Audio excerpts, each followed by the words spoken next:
Hey True Family, it's Allison here, and I am back to answer another question for you. I was asked, do I truly need to drink 8 cups of water per day, or is there a different amount that I should be drinking? The short answer is no, you don't need to drink 8 cups of water per day because the reality is everybody's hydration levels are completely different. Your needs might be different than my needs. There's lots of factors that go into that, but 8 cups per day is a great, reasonable, realistic goal to hit. If you feel like 8 cups a day is still a lot, there's some work to be done, right? But all we can do is keep working towards that. Now you'll find some people need less, some people need more. And great ways to figure out if you're one of those people who needs less or more than what you're drinking right now is what color is your urine. If it is a pale yellow color, you're probably doing okay. Also, are you rarely thirsty? If you're rarely thirsty, you're probably doing okay. Do you have normal excretions? Are you able to do number 2 regularly? You're probably okay.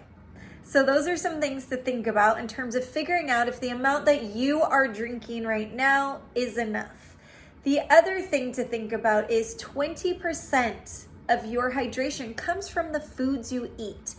That means the fruits and the vegetables. You're not getting it from ice cream or any of those other things that taste good, but we know are not great for us. Think fruits and vegetables and know that you can get about 20% of your daily hydration water intake from fruits and vegetables. So pile them on the plate as many as you can. Just a side note, I personally recommend to my clients 7 to 10 servings of vegetables per day and 4 to 6 servings of fruit. That's a lot of water, minerals, and vitamins, and you will not want as many of the other things if you stick with that. All right. Studies recently have shown that men probably need closer to 15.5 cups of water per day or 3.7 liters of water, while women need closer to 11.5 cups or 2.7 liters of water. If you are nowhere near that, work up to it, right? If you are regularly hitting 4 cups of water per day, then maybe next week aim to hit 5 cups per day and do that for a week or 2 until that feels realistic for you, and then keep working your way up. You're gonna have to pee a lot in the beginning, but that's totally normal until your body adjusts. And I promise you, your body will adjust. You will start to notice that your skin clears up, you have more energy, you're able to do bowel movements, as I mentioned earlier, better. Your temperature of your body is going to regulate better. There's lots of benefits. Your digestion is going to work better. Lots of benefits to staying properly hydrated. Also, just a little bit of dehydration makes us tired. It causes us to be foggy in the brain. It causes us to have decreased athletic performance as well as recovery. So make sure you are staying hydrated.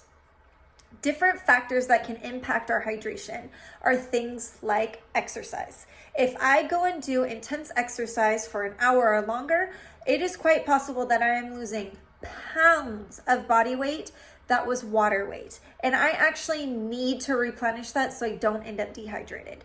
So drinking half a cup of water to a cup of water before you exercise, continuing to drink throughout your exercise, as well as drinking at least a cup, if not more, after exercise can help you minimize dehydration due to exercise. Also, if you're pregnant, there's different amounts, or if you've just given birth, there are different amounts of water that is believed that you should drink. You should drink, if you are currently pregnant, at least 10 cups per day. So it's a little less than the 11.5, but it's a minimum of 10. It's been shown to help reduce, if not eliminate, morning sickness. So if nothing else, drink the water just so you don't feel morning sickness, right? But really, we want to make sure that the baby that is forming has all the water it needs as well to develop.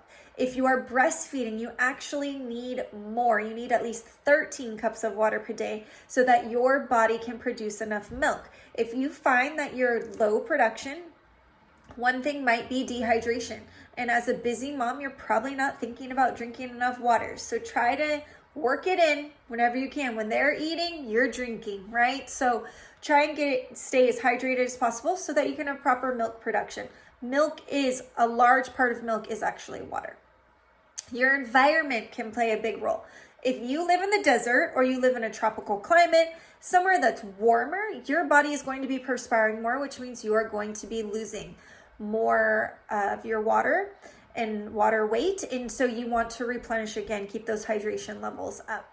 In addition to that, you're going to lose it through your elimination of waste. So every time you perspire, every time you urinate, every time you have a bowel movement, you are losing water, and we need to replace that. Also, anytime you vomit, which is why I go back to the morning sickness with mothers, is that you are becoming more and more and more dehydrated every time you throw up. And if we're not replacing the water that's been lost, it can actually lead to hospitalization because you're not able to support the baby. You have to be put on an IV. So try to stay as hydrated as possible.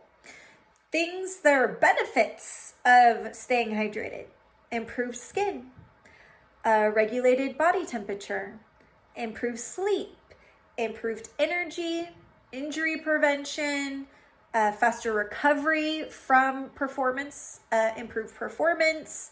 What else? It lubricates your joints. It kind of goes on and on and on, but those are some main things and why we might want to make sure that we stay hydrated.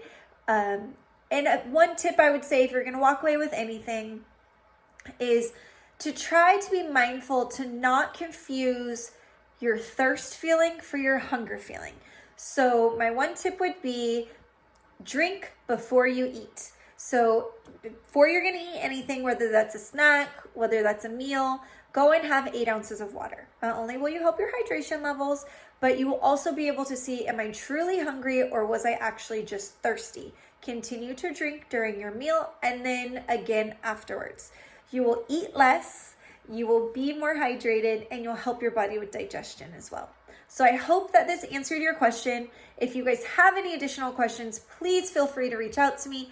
I'm always excited and happy to answer your questions. If you need an accountability partner, I am happy to be your accountability partner. Set a goal, maybe 1 cup more than you're drinking currently. Let me know what it is, and I will hold you accountable to that. I look forward to seeing you guys all again soon, and have a great day.